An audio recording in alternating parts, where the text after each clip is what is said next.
한번 인사해 봅시다. 우리가 교회입니다. 자, 오늘은 우리가 교회다 시리즈 6번째 하나됨의 교회란 제목으로 말씀을 나누겠습니다. 먼저 잠시 지난주 내용을 떠올려 보면 거룩이란 구별된 것, 그리고 다름을 분리하는 것이라고 했습니다. 그래서 하나님은 거룩이시다라는 말의 의미는 단순히 하나님은 선하시고 깨끗하시다라는 의미가 아니라 존재론적으로 이 세상 그 어떤 존재와도 다른 존재이며 유일한 존재라는 뜻입니다. 그리고 이것이 우리가 하나님을 경외하고 예배하는 가장 큰 이유입니다. 우리에게 사랑을 주시고 은혜를 주시고 구원을 주셨기 때문이기도 하지만 그분의 존재만으로 찬양받기에 합당하십니다. 영광과 존귀와 경배를 받으시기에 합당하십니다. 우리 요한계시록 4장 10절과 11절 말씀을 같이 읽겠습니다. 시작. 24 장로들이 보좌에 앉으신 이 앞에 엎드려 세세토록 살아계시는 이에게 경배하고 자기의 관을 보좌 앞에 이르되 우리 주 하나님이여 영광과 존귀와 권능을 받으시는 것이 합당하오니 주께서 만물을 지으신 자 만물이 주의 뜻대로 있었고 또 지으심을 받았나이다. 아멘. 온 천하 만물을 창조하신 유일하신 분, 창조주 하나님을 우리가 찬양합니다. 그분을 경배합니다. 여러분 이 시간에 우리 살아계신 그 하나님께 박수로 영광과 존귀를 올려드리며 우리 말씀을 듣기를 시작하면 좋겠습니다. 자, 그래서 내가 거룩하니 너희도 거룩하라 라는 말은 우리가 하나님과 같은 창조주의 자리, 선악을 판단하는 자리에 가서 하나님과 같은 존재가 되라는 것이 아니라 거룩하신 하나님의 뜻과 말씀에 순종함으로 하나님의 거룩에 들어오라는 것입니다. 하나님의 나라, 하나님의 세계, 하나님의 통치, 하나님의 영광 안으로 들어오라는 하나님의 초청인 것입니다. 이것이 우리를 세상에서 건지시며 교회로 불러주신 부르심의 목적입니다. 우리가 분명히 알아야 될 것은 교회는 이 땅에서 사람들이 생각하는 더 나은 세상, 더 좋은 세상을 만들어 가기 위해서 존재하는 것이 아니라 하나님의 부르심에 응답하여 하나님의 거룩한 나라에 참여하는 것, 그런 공동체로서 존재하는 것, 이것이 교회인 줄 믿으시길 바랍니다. 그럼 요즘 사회에서 개신교에 대한 비판과 비난이요 날로 거세지고 있습니다. 그런데 그 이유도 정말 다양합니다. 한측에서는 일부 극우편에 속한 기독교인들을 향하여 미치광이들이라고 욕을 하고요. 또 반대측에서는 반대측에서는 그런 교회가 빨갱이들이라고 욕을 하고요. 또 한측에서는 교회가 나서지 않고 기도만 하고 있다고 무능하고 책임감이 없다며 그렇게 욕을 하고 있습니다. 어떻게 지금 돌아가는 꼴이요. 마치 교회가 불난 세상에 부채질을 하고 있다고 생각이 들 정도로 뉴스에서 그렇게 사회적으로 그런 얘기들이 나오고 있어요. 고래 싸움에 새우등 터진다는 말처럼 처음에는 정치 싸움으로 시작이 되었는데 여기에 일부 교회와 지도자들이 반응하고 개입을 하게 되면서 어느 순간 이것이 교회의 본질과 근본을 흔들어 버리는 교회 싸움이 되고 있는 것 같습니다. 교회가 교회를, 성도가 목사를, 목사가 성도를 공격하며 내가 맞네, 우리가 진짜네, 당신들은 가짜네 하며 싸우고 있다라는 것입니다. 정치 싸움과는 별개로 교회들끼리의 싸움이 별도로 진행되고 있다는 것입니다. 결론, 지금 대한민국은 사회적으로도 교회적으로도 분열의 시대를 살고 있다라는 것이죠. 분명히 말씀드립니다. 여러분, 저는 강단에서 절대 정치 이야기는 하지 않겠습니다. 그러나 정치라는 늪에 빠져 스스로 분열하고 깨지고 나눠지고 있는 교회에 대한 이야기는 해야겠습니다. 이걸 그냥 두고만 볼 수는 없습니다. 왜냐하면 예수님께서 핏값으로 세우신 교회의 가장 중요한 사명이자 존재의 목적이 바로 하나됨이기 때문입니다. 교회가 하나 된다는 것은 너무나 중요한 것인데 정치라는 늪에 빠져서 교회가 분열하고 있는 이 모습을 우리가 그냥 지나쳐서는 안 됩니다. 오늘 본문을 다시 한번 읽어볼까요? 에베소서 4장 1절에서 3절입니다. 시작. 그러므로 주 안에서 갇힌 내가 너희를 권하노니 너희가 부르심을 받은 일에 합당하게 행하여 모든 겸손과 온유로 하고 오래 참음으로 사랑 가운데서 서로 용납하고 평안에 매는 줄로 성령이 하나 되게 하신 것을 힘써 지키라. 자, 부르심을 받은 일에 합당하게 행하는 것이 결국 뭘 행하라는 거예요? 겸손과 온유와 오래 참음과 사랑과 용납, 이런 것들은요 과정에서 필요한 것이고, 부르심을 받은 자들이 정말 행해야 될 것은 무엇이냐? 하나 되게 하신 것을 힘써 지키는 것입니다. 자, 이 말씀을 좀 더 명확하게 알기 위해서는 이 말씀이 어떤 맥락에서 나왔는지를 좀 알아야 하는데, 여러분 이 에베소서는요 교회론에 대해서 가장 짧고 굵게 잘 설명되어진 서신으로 알려져 있습니다. 이 에베소서만 우리가 정확히 알아도, 다 해석할 수 있어도 교회에 대해서 우리가 거의 다 알고 있다고 생각하셔도 됩니다. 그래서 그 중에서 1장부터 3장까지는요 교회의 정체성과 부르심에 대한 설명이 나오고 있는데요, 1장의 핵심은 무엇이냐? 우리를 창세전부터 택하시고 부르시고 구속하셨다는 그 구원의 큰 계획을 가르쳐 주는 거예요. 그리고 이 전체 그림을 그리신 하나님의 은혜의 크기와 깊이를 깨닫는 자들이 되기를 사도 바울이 기도를 해주고 있습니다. 그리고 이제 2장에 와서는 어떤 내용이냐면 돋보기를 가져다가 1장을 자세하게 비추는 거예요. 1장에서 설명한 구원을 자세히 들여다보는 거예요. 허물과 죄로 인하여 죽어있던 우리를 살린 것이 바로 구원이다. 그리고 은혜의 선물이다 라고 얘기를 하면서 뒷부분에서는 무엇을 강조하냐면 십자가로 인하여 유대인들과 이방인들이 하나가 되었음을 선포합니다. 복음이란 무엇이냐? 구원이란 무엇이냐? 이방인들과 유대인들이 하나가 된 것이다. 막힌 담이 헐어진 것이다 라고 얘기를 합니다. 좀 내용이 긴데 우리 그래도 중요하니까 같이 한번 읽겠습니다. 에베소서 2장 13절에서 18절까지 같이 읽겠습니다. 시작. 이제는 전에 멀리 있던 너희가 그리스도 예수 안에서 그리스도의 피로 가까워졌느니라. 그는 우리의 화평이신지라. 둘로 하나를 만드사 원수된 것 곧 중간에 막힌 담을 자기 육체로 허시고 법조문으로 된 계명의 율법을 폐하셨으니 이는 둘로 자기 안에서 한 세 사람을 지어 화평하게 하시고 또 십자가로 이 둘을 한 몸으로 하나님과 화목하게 하려 하심이라.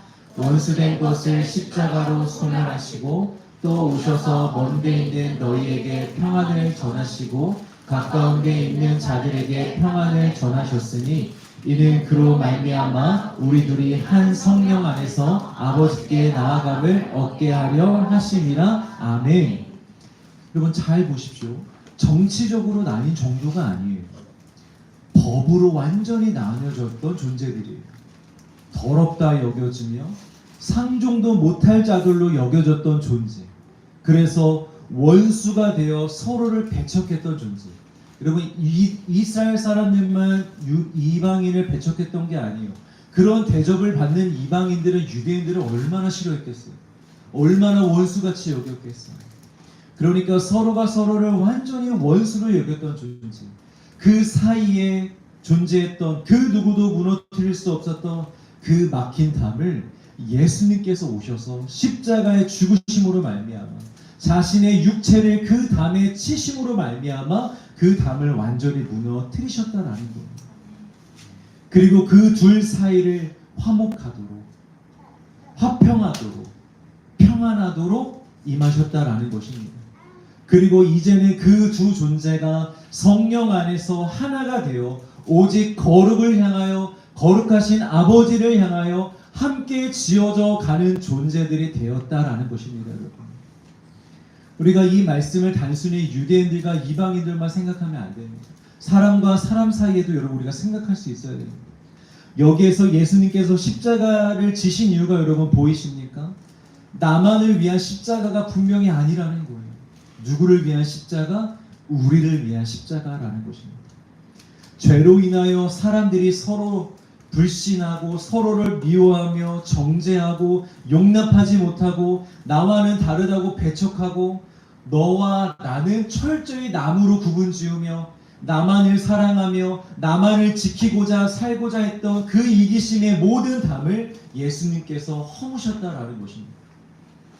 그리고 이제는 우리가 다 한 몸이 되어 영원한 한 가족이 되어 함께 하나님의 나라에 들어가는 것, 서로 사랑하며 함께 자라나는 것, 그것이 바로 예수님께서 우리를 위하여 십자가를 지신 이유이자 교회의 존재의 이유라는 것입니다. 그리고 여러분 3장에 와서는 결국 이렇게 되는 것이 하나님의 큰 그림이었다고 합니다. 처음에 유대인들, 그 다음에 이방인들까지 복음에 참여시키는 것. 그래서 유대인들과 이방인들, 이 세상에 있는 모든 사람들이 화목하여 하나가 되어 하나님께 나아가는 그림이 처음부터 하나님께서 그리셨던 큰 그림이라고 3장에서 얘기하고 있는 거예요. 그리고 이걸 다른 말로 무엇이라 하냐면 구원의 비밀이라고 합니다. 이렇게 하나된 교회 공동체가 강건하기를 축복해 주면서 3장의 마무리가 됩니다. 자, 그리고 이제 4장에 와서 오늘 본문에 와서 이제 실제적이고 구체적인 이 교회에 대한 행동 지침을 주기 시작하는 것인데요. 그 첫 번째 지침이 무엇이냐? 화목과 화평으로 하나 되게 하신 이 교회 공동체를 지키라는 것입니다. 분열되지 않도록, 싸우지 않도록, 나누지 않도록 이 교회 하나됨을 힘써서 지키라는 것이죠. 여러분, 이것이 바로 에베소서에서 말하는 교회에게 주시는 가장 첫 번째 사명입니다. 여러분, 어떤 사람들은요, 교회 사명하면 나가서 복음을 전하고 선교하는 것만을 생각합니다. 그것만이 최고의 가치이며 복음적인 삶이라고 생각합니다. 그러나 여러분, 그것은 복음의 일부분이지 전부는 아닙니다. 그에 못지않게, 아니 오늘 바울이 말하는 것과 같이 교회의 최우선 되어져야 하는 사명이 무엇이냐면 이미 교회가 된 자들과 앞으로 교회가 될 자들이 화목과 화평하며 그것을 기반으로 한 하나됨을 힘써 지키는 것입니다. 여러분, 요즘 시대가 전도하기가 참 쉽지가 않은 것 같아요. 왜냐하면 교회가 사회 혼란의 주체로 여겨지며 교회들끼리 서로 싸우고 욕하고 비난하고 있는데 여러분, 세상 사람들이 교회가 희망이라고 생각하겠습니까? 그 싸움에 휘말려서 같이 서로를 비난하고 욕하고 있는데 세상 사람들이 교회가 희망이라고 사랑의 하나님을 갈망하며 이 교회에 찾아올 수 있겠습니까? 여러분, 초대교회를 생각해보면 믿는 자들이 서로 하나가 되어서 서로를 내 몸과 같이 여기며 서로를 사랑할 때 세상 사람들이 그 모습에 감동을 했어요. 그리고 그 모습에 감동하여 교회에 들어와 구원을 받은 사람들이 있다고 분명히 성경이 증언하고 있습니다. 잘 보십시오, 여러분. 로마로부터의 독립과 로마 제국과 맞서 싸우며 그들의 조국인 이스라엘을 위해 열심히 일했던 교인들과 교회들을 보면서 사람들이 감동해서 우리도 교회 가자. 교회 가면 우리도 유토피아를 이룰 수 있을 거야. 이 세상을 바꿀 수 있을 거야 하고 교회 갔던 것이 아니라 억압과 가난과 고난 속에서도 그리스도의 사랑 안에서 오직 서로를 사랑하며 서로를 위해주며 서로를 위해서 존재하는 그 진실된 모습을 보고 그 사랑을 보고 수많은 사람들이 복음과 사랑에 매료가 되었던 거예요. 야, 쟤네들은 이렇게 힘든 상황 속에서도 이렇게 어려운 상황 속에서도 어떻게 나를 지키려고 하지 않고 나를 위해 살려고 하지 않고 서로를 위해서 살아갈 수 있느냐? 어떻게 내 것을 다른 사람에게 줄 수가 있지? 어떻게 저 사람을 나와 같이 여길 수 있지? 어떻게 우리가 보면 분명히 남인데 한 가족처럼 저렇게 살 수 있지? 저게 진짜 사랑이다 라면서 교회에 가서 구원을 받게 됐다라는 거죠. 여러분, 교회가 사랑과 화평으로 하나됨을 나타낼 때 십자가의 영광이 드러나는 줄 믿으시길 바랍니다. 그 사랑의 복음이 영혼을 살리는 것입니다. 이 세상에 우리가 사랑을 드러낼 때 예수님이 드러나는 것이고 그 사랑의 생명이 드러나는 것입니다. 요한복음 13장 35절입니다. 너희가 서로 사랑하면 이로써 모든 사람이 너희가 내 제자인 줄을 알리라. 우리가 서로 사랑하면, 우리가 힘써서 하나됨을 지키면 사람들이 그래, 너희가 진짜 교회구나, 너희가 진짜 구원받은 자들이구나, 예수님은 정말 살아계시는구나, 너희에게 정말 복음이 있구나 한다는 것입니다. 이 부분의 결론과 적용은 우리 마지막에 한 번에 같이 하도록 하겠습니다.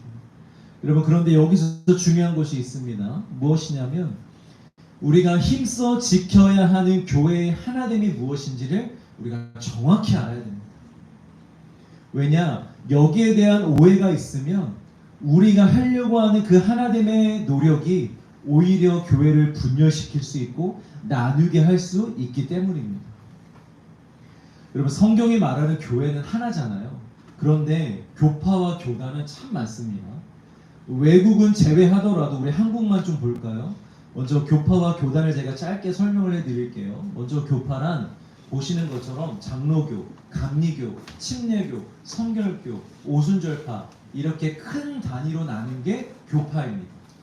주로 이렇게 교파로 나뉘는 것은 중요한 신학적인 견해의 차이입니다. 아주 중요한 부분에 있어서 신학적인 차이가 있어서 교파로 크게 먼저 나누게 됩니다. 그럼 교단은 무엇이냐? 또 그 교파 안에서 또 나누는 거예요. 예를 들면 장로교 안에는요, 합동측, 통합측, 개혁측, 이것뿐만이 아니라 여러분, 제가 다 알지도 못하는 이 교단들이 엄청 많아요. 교파 안에서 정치적인 이유로 주로 나눕니다. 사람들의 정치적인 이유, 그리고 아주 작은 그런 신학적인 차이에 의해서도 이런 교단이 나뉘기도 합니다. 자, 그래서 성도들이 보통 이런 이야기를 하죠. 아니, 교회면 다 똑같은 교회이지 왜 교파와 교단으로 이렇게 많이 나뉘느냐? 이거 다 사람의 문제가 아니냐? 여러분, 정답입니다. 사람이 문제입니다. 하나님이 나누신 게 아니고요, 이 모든 것들은 사람이 나눈 겁니다. 그런데 정확히 무엇이 문제냐? 인간의 교만과 탐욕 등의 죄성은 당연한 것이고요, 여기에 더해 하나됨의 오해에서 비롯됐다라는 거예요. 무슨 말인지 제가 지금부터 설명을 드리겠습니다.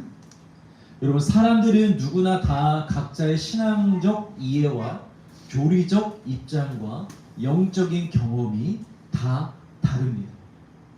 예를 들면 누구는 찬양 중에 예수님을 영접한 경험이 있어서 예배 중에 찬양을 가장 중요하게 여기는 사람들이 있습니다. 그러나 또 한편에서는 누구는 말씀 통독 중에 예수님을 영접한 경험이 있어 말씀 통독에만 꽂혀 있는 사람이 있을 수도 있습니다. 또 누군가는 선교하는 중에 예수님을 만나서요, 무조건 선교 가야 됩니다. 너 힘들어? 선교 가. 예수님을 만나고 싶어? 선교 가. 이렇게 선교만 집중하는 사람이 있습니다. 여러분, 또 누구는 완전히 예수님을 떠나 살다가 드라마틱한 영적인 경험으로 예수님을 믿게 되면 이런 영적인 체험을 강조하는 사람이 있어요. 너 이거 체험 있어? 나는 예전에 이렇게 해서 예수님 만났는데 너도 이 체험이 있어야 돼. 이렇게 만나야 돼. 또 누구는 교회에서 제공하는 체계적인 양육과 제자 훈련을 통해서 예수님을 자연스럽게 믿게 되어서, 야, 교회는 이런 체계적인 시스템이 있어야 돼. 양육 시스템이 있고 훈련 시스템이 있어야지 예수님을 믿을 수 있는 거야 라고 주장하는 사람도 있습니다. 또 누군가는 어렸을 때 침례교에서 침례로 세례를 받아, 야, 완전히 물에 잠겼다 나온 게 찐이야, 너 다시 세례 받아, 이렇게 얘기하는 사람도 있고, 또 누군가는 장로교에서 행하는 보통의 세례 형식, 야, 이게 현대적인 거고 이게 오늘날에 우리에게 딱 맞는 거야, 너무 오버하는 거야 라고 옹호하는 사람도 있습니다. 자, 이와 같이 꽤 많은 부분, 다양한 영역에서 교회 안에 다름이 존재합니다. 그런데 성경에서 말하는 하나됨을 이런 외적이고 형식적이고 경험적이고 지식적인 부분으로 생각하여 그것을 통일시키고 하나 되게 하려고 했기 때문에 여러분, 역설적으로 오히려 교회가 나눠지게 되었다라는 거예요. 신앙과 신학의 통일이 하나됨이라고 생각했기 때문에 같은 교리를 주장하는 사람들끼리 야 이렇게 해야지, 교회는 무조건 이래야지, 이런 생각을 가진 우리 모여 하나가 되자. 또 경험을 추구하는 사람들끼리, 같은 지식과 가치를 추구하는 사람들끼리 하나가 되려고 하다 보니까 기독교 역사에서 끊임없이 교파와 교단이 나뉘어지는 일이 벌어졌다라는 것입니다. 그런데 여러분, 정말 성경이 말하는 하나됨은 이런 하나됨을 말하는 것일까요? 모든 사람의 생각과 마음과 가치와 형식과 행동과 신앙의 행위와 형태가 통일되는 것을 말하는 것일까요? 교단과 교파의 문제는 교회 지도자들과 목회자들의 문제들이기 때문에 여러분들에게 크게 와닿지 않을 수 있으니까 우리 성도들의 입장에서 한번 생각해 봅시다. 교단과 교파가 아니더라도요, 교회 안에는 참 많은 파가 존재합니다. 성도들 안에도. 첫 번째, 찬양파와 말씀파가 있습니다. 어떤 성도들은요, 교회 목회자의 그런 설교보다 이 찬양팀에 더 영향을 많이 받아서 어느 찬양팀인지, 선곡이 어떤지, 찬양팀의 변화에 따라 민감하게 반응을 합니다. 그래서 신나게 찬양을 드리고 난 뒤에 말씀 시간에 잠시 쉽니다. 제가 예전에 예배를 드리는데요, 맨 뒤에 앉아서 예배를 드리는데 앞에서 어떤 여성 집사님이 찬양 시간에 저는 그렇게 아름답게 찬양하시는 모습을 본 적이 없어요. 일어나서 손으로 아름다운 선을 그리시면서 너무 아름답게 찬양을 하시는 거예요. 이 청년 예배에 오셔서. 그런데 설교가 시작되자 점점점 얼굴이 이렇게 밑으로 내려가더니 코를 고시기 시작합니다. 맛있는 양식이 왔군요. 네. 코를 골기 시작하는 거예요. 그러고 설교가 끝나자 다시 일어나서 찬양 시간에 또다시 선을 그리면서 찬양하는 분을 보았습니다. 그런데 또 어떤 사람들은요, 말씀이 제일 중요하고 말씀만 잘 들으면 된다고 생각하는 분이 계세요. 근데 이렇게 생각하시는 분들은 찬양을 굉장히 가볍게 생각합니다. 그래서 꼭 찬양 중간에 들어옵니다. 꼭 시작부터 안 들어가도 돼. 찬양 중간에 들어가도 돼. 말씀만 잘 들으면 되지 하면서 찬양 중간에 들어오고, 들어와서도 꼭 잘 부르지 않고 뚱한 표정으로 앞에 앉아있어요. 주변 사람들도 힘들게 하고 특히 인도자를 힘들게 하는 거예요. 인도자가 얼마나 힘든지 아세요? 그런 사람들 보고 있으면 저것이 대체 일인가요? 신천지인가? 별의별 생각이 다 들어요. 그리고 여러분, 찬양 안에서도 여러분 또 나뉘는데 찬송가파와 CCM파가 나뉩니다. 찬송가가 찐 찬양이다, 찬송가만 불러야 한다 하는 성도들이 있는가 하면 너무 올드한 옛감성의 찬양이다. 도저히 우리 세대는 감동이 되지 않습니다. CCM을 불러야 된다라고 거기에만 반응하는 사람들도 있습니다. 그리고 중도도 있죠. 쏠리면 안 된다, 2대3, 커피 비율 맞추듯이 찬송가 2, CCM 4 정도는 하면 괜찮다라고 주장하는 사람들도 있습니다. 자, 그리고 또 스르레를 보자면 강금파와 자유파가 있습니다. 강금파 뭡니까? 가둬놓고 말씀으로 패자라는 거죠. 스르레는 뒤에 문 잠고 그냥 가둬놓고 기도시키고 말씀 보게 하고 그래야만 은혜 받을 수 있다. 그 다음에 자유파들, 아니다, 갔으니 좀 이 평상시에서 좀 벗어나 좀 자유롭게 편하게 쉬면서 교제하면서 이렇게 은혜를 받자라고 주장하는 사람도 있습니다. 또 먹는 거에 있어서도요, 양식파와 국밥파가 있습니다. 교회에서 회식을 할 때 요즘 사람들이 다 같이 맛있게 먹을 수 있는 양식으로 가자, 또 교회가 뭐 맨날 그런 비싼 걸 먹냐, 그냥 국밥 한 그릇이면 된다라고 주장하는 사람들도 있고, 마지막으로 효율성파와 의미파가 있습니다. 어떤 사람들은요, 예배와 선교도 다 효율성을 따져가면서 합니다. 우리가 많은 시간을 투자해도 효과가 미비하다면, 많은 사람들에게 해당되지 않는다면 접자, 하지 말자 라고 얘기하는 사람들이 있는가 하면, 반면에 어떤 사람들은 효율성은 떨어지더라도 복음적인 의미가 있으니 힘들어도 하자고 얘기를 합니다.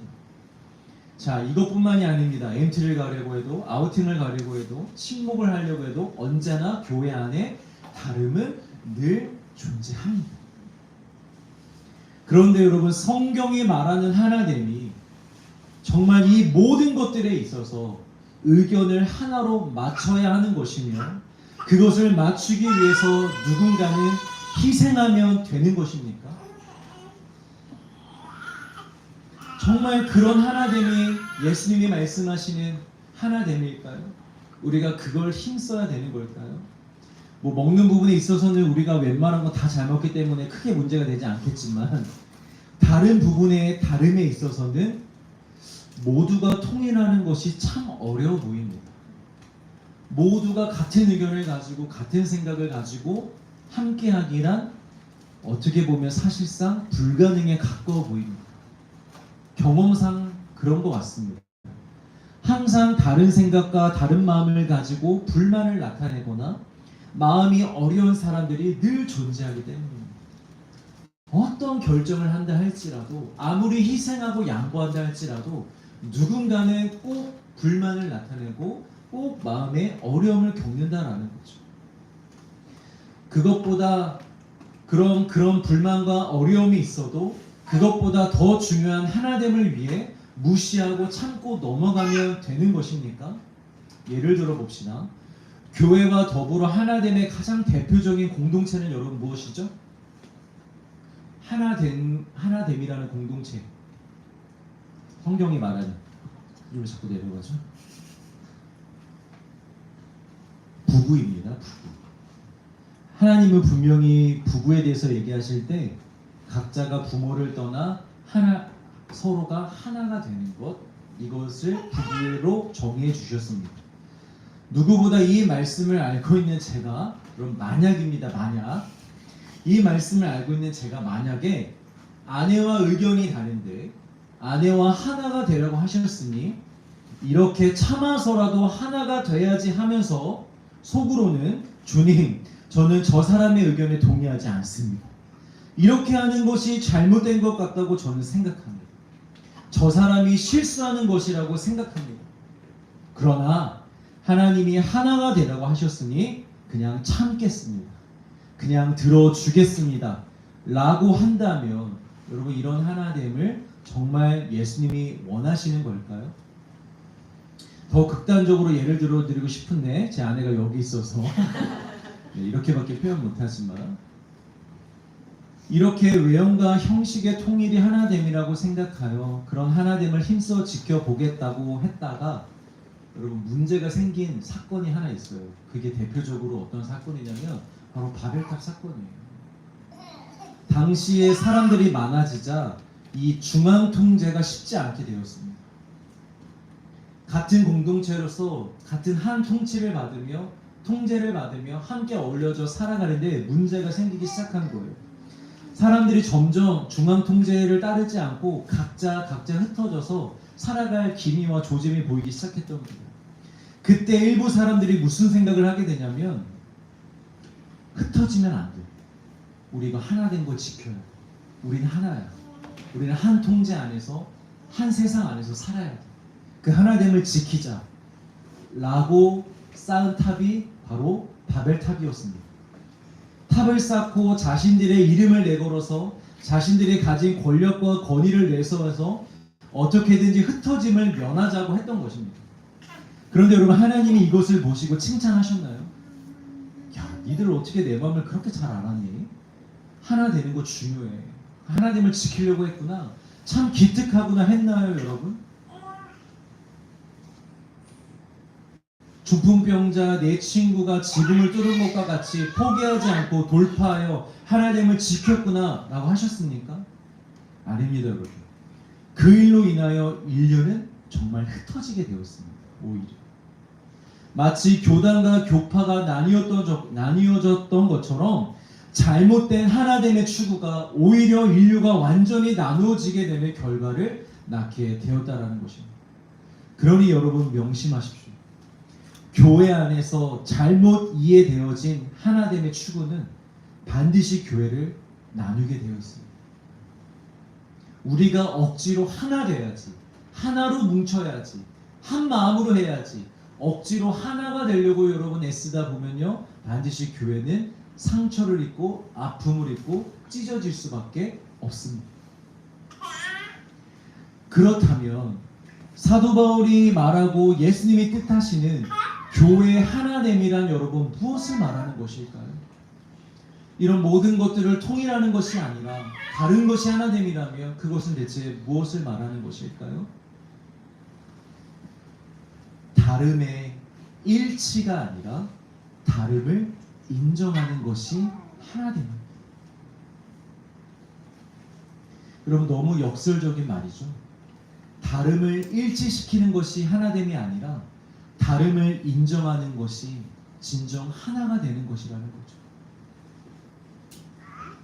여러분, 여기서 다름을 인정한다라는 것은요, 단순히 다른 사람의 의견도 존중하여 그 사람은 그렇게 하도록 두고 나도 나의 의견을 존중받아 나는 이렇게 하면 된다는 것이 아니에요, 여러분. 그거는 세상에서 말하는 개인 존중, 소수의 의견 존중이라는 가치일 뿐입니다. 너의 의견도 존중해. 넌 가서 이거 하고 나는 내 이런 의견이 있으니 나는 이렇게 할게. 여러분, 그러니까 자꾸 이렇게 나뉘게 되는 거예요. 그건 세상적인 가치일 뿐입니다. 성경이 말하는 다름의 인정은 무엇이냐면 나와는 성장 배경이 다르고 인생이 다르고 생각이 다르고 가치가 다르고 정치적 성향도 다르고 성품도 다르고 심지어 신학적인 교리와 신앙적으로 중요하게 여기는 부분이 다르다고 할지라도 나와 마찬가지로 당신도 하나님이 죽기까지 사랑하신 하나님의 존귀한 자녀이며 당신도 나와 같이 거룩을 향하여 함께 지어져 가는 교회이며 나와 한 몸이며 나의 가족이며 그렇게 하나의 공동체로 부르심을 받았다라는 사실을 적극적으로 인정하는 것을 말합니다. 여러분, 다윗이 사울을 죽일 수 있는 기회에서 죽이지 않았잖아요. 그런데 그 이유 중에 원수 갚는 것이 여호와께 있기 때문에 내 손으로 살인을 범하는 죄를 짓지 않으려고 했던 것도 있었지만 또 다른 이유 중에 어떤 이유가 있었냐면 사울은 하나님으로부터 기름 부으심을 받은 자였기 때문입니다. 무슨 말이냐? 사울이 나에게는 나를 죽이려고 하는 원수지만 나와의 관계에서는, 그러나 사울이 하나님과의 관계에서는 하나님으로부터 기름 부으심을 받은 자이기 때문에 자기가 죽일 수 없다라는 거였어요. 우리는 보통 다른 사람을 볼 때 나와의 관계에서만 보려고 합니다. 나와의 관계에서 나와 의견이 같은지 다른지, 나를 힘들게 하는지 나에게 유익이 되는지, 나와 함께 할 수 있는지, 이렇게 나와의 관계에서만 보려고 합니다. 그런데 그 사람을 하나님과의 관계로 먼저 생각한다면, 예수님의 십자가가 그와 나 사이에 무엇을 이루셨는지를 우리가 믿음으로 볼 수 있다면, 여러분, 우리는 그 누구도 함부로 대할 수 없습니다. 함부로 생각하지 않게 됩니다. 오히려 상대를 긍휼히 여기며 주님의 마음으로 사랑하게 될 것입니다. 그래서 성경은 하나됨에 대한 이야기를 할 때요, 아주 의도적으로 부르심에 대해서 강조합니다. 오늘 본문 말씀의 1절과 4절을 따로따로 같이 한번 읽어볼까요? 1절과 4절입니다. 시작. 주로 주 안에서 갇힌 내가 너희를 권하노니 너희가 부르심을 받은 일에 합당하게 행하여 몸이 하나요 성령도 한 분이시니 이와 같이 너희가 부르심의 한 소망 안에서 부르심을 받았느니라. 자, 하나됨을 얘기할 때 강조하는 게 뭐냐면 부르심이에요, 부르심. 너희들이 서로 다르다고 생각하고 다르다고 지금 힘들어하며 다르다고 분리되고 싶은 그 사람도 내가 너를 불렀듯이 같은 목적과 같은 마음과 같은 사랑으로 내가 그도 부른 것이야. 내가 너를 사랑하여 너를 기다리며 너와 함께하고 있듯이 내가 그와도 동일하게 함께하고 있어.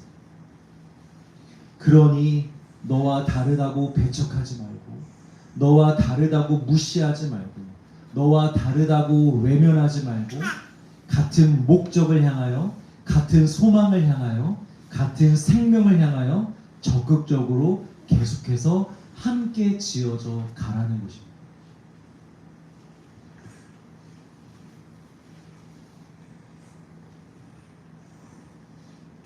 그래서 여기에 필요한 것이 2절입니다. 2절을 같이 읽겠습니다. 시작. 모든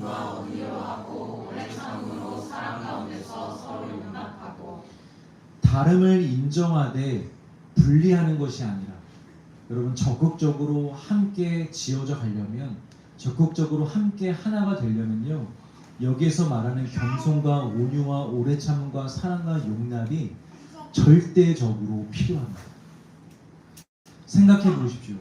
예수님께서 당신과는 전혀 다른 존재인 우리와 하나가 되시기 위해서 무엇을 행하셨습니까? 이 모든 것을 다 행하셨습니다. 이 땅에 내려오시기까지 낮아지신 겸손, 죄악으로 달려가는 우리를 오래 참으셨으며, 돌아온 자들에게는 온유하게 대하셨으며, 오직 사랑으로 우리를 용납하셨기 때문에 예수님과 우리가 하나가 될 수 있었던 것입니다. 우리가 예수님과 하나가 되기 위하여 대단히 결단하고 대단히 믿어서 하나가 된 것이 아니라 예수님께서 처음 모든 것을 행해 주셨기 때문에 우리와 하나가 될 수 있었던 것입니다. 자, 그럼 여러분, 아까 제가 아내와 하나 되기 위해서 억지로 참는 것이 하나됨이냐고 반문했었잖아요. 이게 정말 아다르고 어다르다는 말이에요. 여러분, 다름의 일치를 위해서 내가 희생하는 건요, 그건 고통입니다. 마음이 내키지 않지만, 억울하고 막 짜증까지 나지만 하나됨을 위해서 억지로 나오는 행동일 뿐입니다. 그런데 여러분, 이런 억지의 희생에서 발생되는 것이 무엇이냐면 부정적인 감정이에요. 그리고 이런 부정적인 감정은요, 사라지지 않아요. 쌓여요. 내가 억지로 참잖아요. 이 부정적인 감정은 해소가 되지 않는 거예요. 쌓이는 거예요. 그러다가 나중에 내가 참지 못할 때, 그래서 그 사람과 내가 다시 부딪힐 때 화산처럼 폭발하는 거예요. 내가 그동안 얼마나 참고 있었는데, 내가 얼마나 노력했는데 너는 아직까지도 그 모양이야, 아직까지도 그래? 라면서 그 억울함이 폭발하고 터지는 거예요. 그럼 많이 경험해 보시지 않았나요? 저 너무 찔리던데요? 여보 미안해? 억지로 참는 건요, 반드시 터지게 되어 있어요.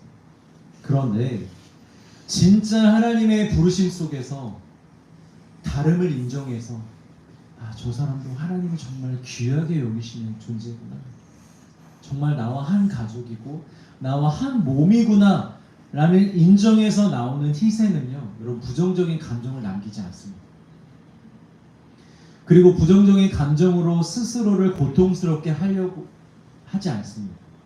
오히려 그리스도의 사랑을 드러내는 도구로서 은혜와 영광과 평안을 누리게 됩니다. 그리고 사랑의 참 기쁨을 맛보게 되는 줄 믿으시길 바랍니다. 마지막 오늘 본문 3절입니다. 같이 읽겠습니다. 시작. 하나님의 줄로 성령이 하나 되게 하신 것을 힘써 지키라. 평안에 매는 줄. 여러분, 성령님도 다 아세요. 우리가 다 다르다는 것을 누구보다 성령님이 아세요. 그런데 그런 성령님이 우리에게 원하시는 건 너희들 다르지만 좀 서로 희생하고, 그래서 의견을 일치해 한 소리를 내라는 것이 아니에요. 그런 연약함을 아시기 때문에 그래서 우리에게 하늘로부터 임하는 평안을 선물로 주셨습니다.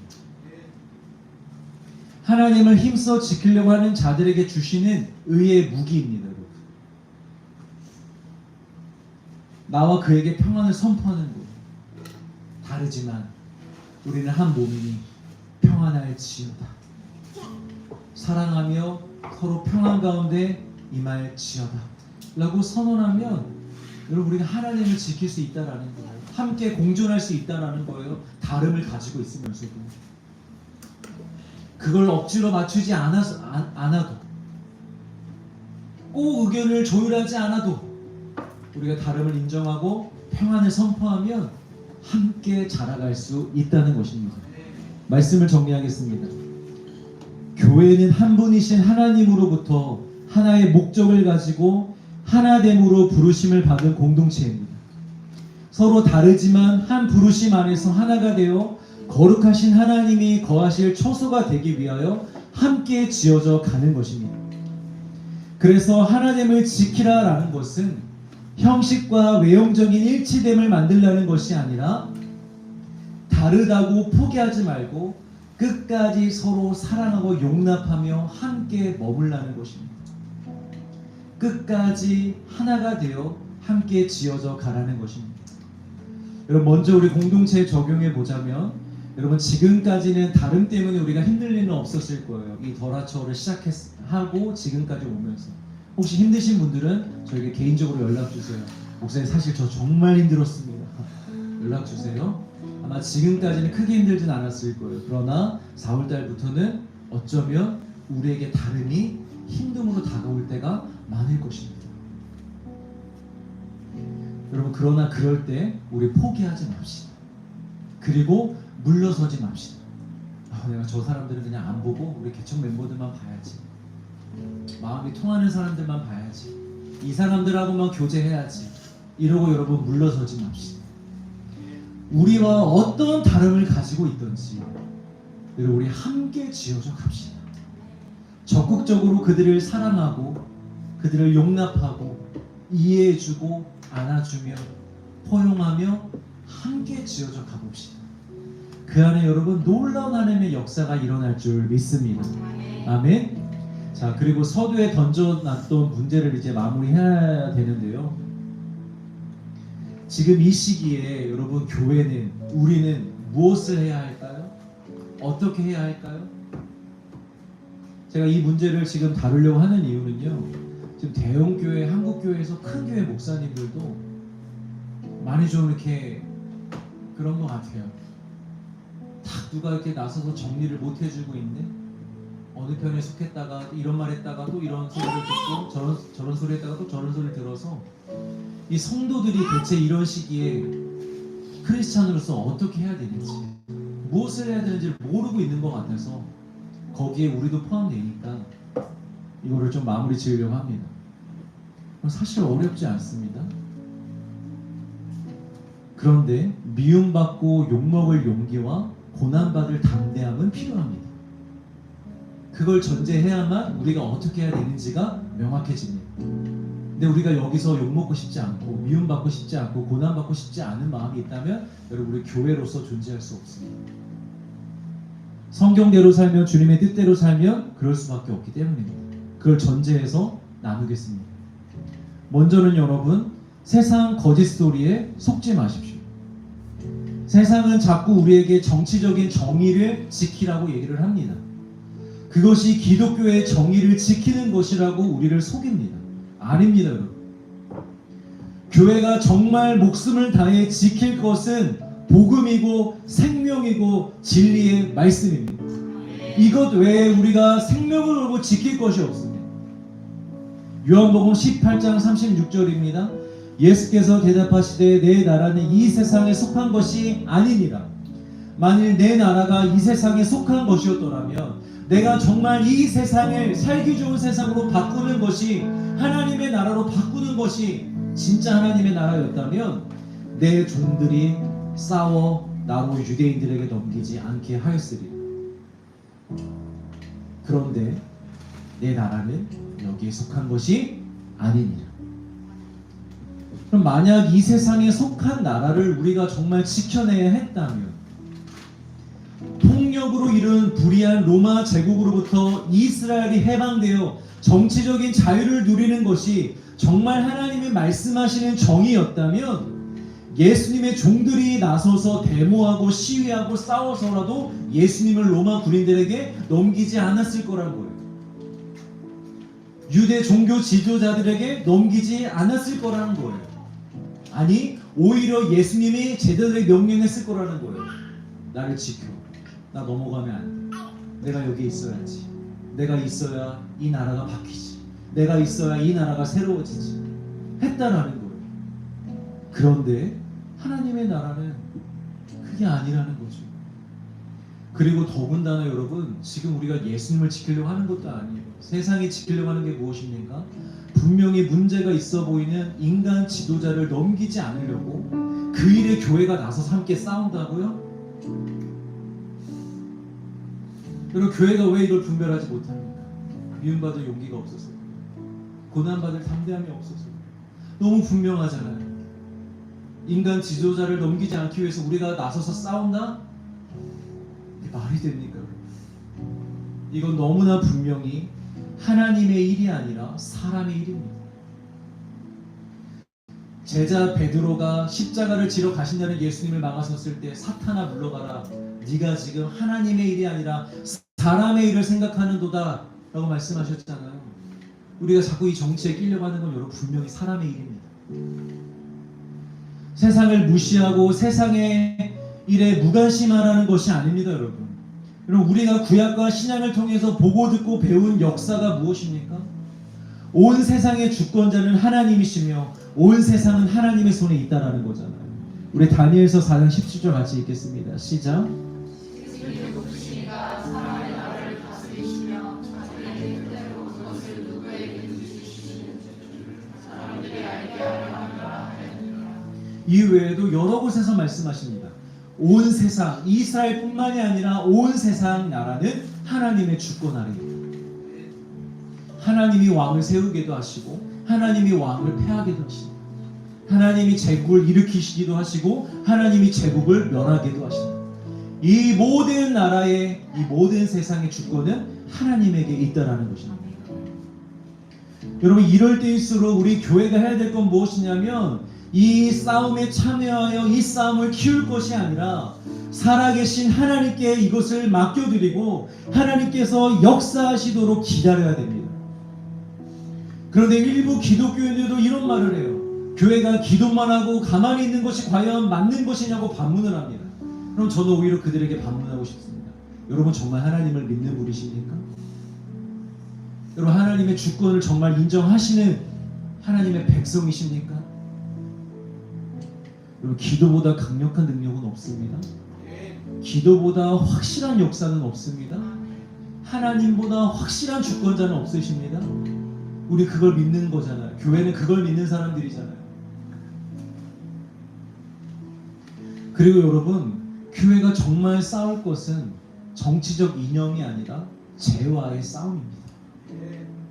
저도 계속 뉴스를 보면서 모니터링을 하고 있습니다. 근데 여러분, 정말 부정할 수 없는 거는요, 그 어디에도 참성과 정의는 없다는 거예요. 그 어디에도, 그 누구의 주장에도. 유튜브에 요즘에 얼마나 거짓 뉴스들이 많은 줄 알아요?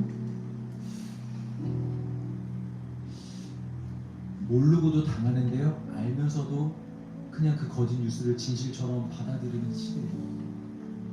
확실하지 않은 정보들, 거짓 뉴스들을 여러분 싹 다 제거하더라도, 객관적인 팩트와 사실만 보더라도요, 분명히 한쪽에서는요, 끊임없이 자신들의 기득권을 지키기 위해서 추한 짓을 지금까지 해왔고 지금도 추한 거짓말로 일관하고 있습니다. 이거는 그냥 팩트입니다, 여러분.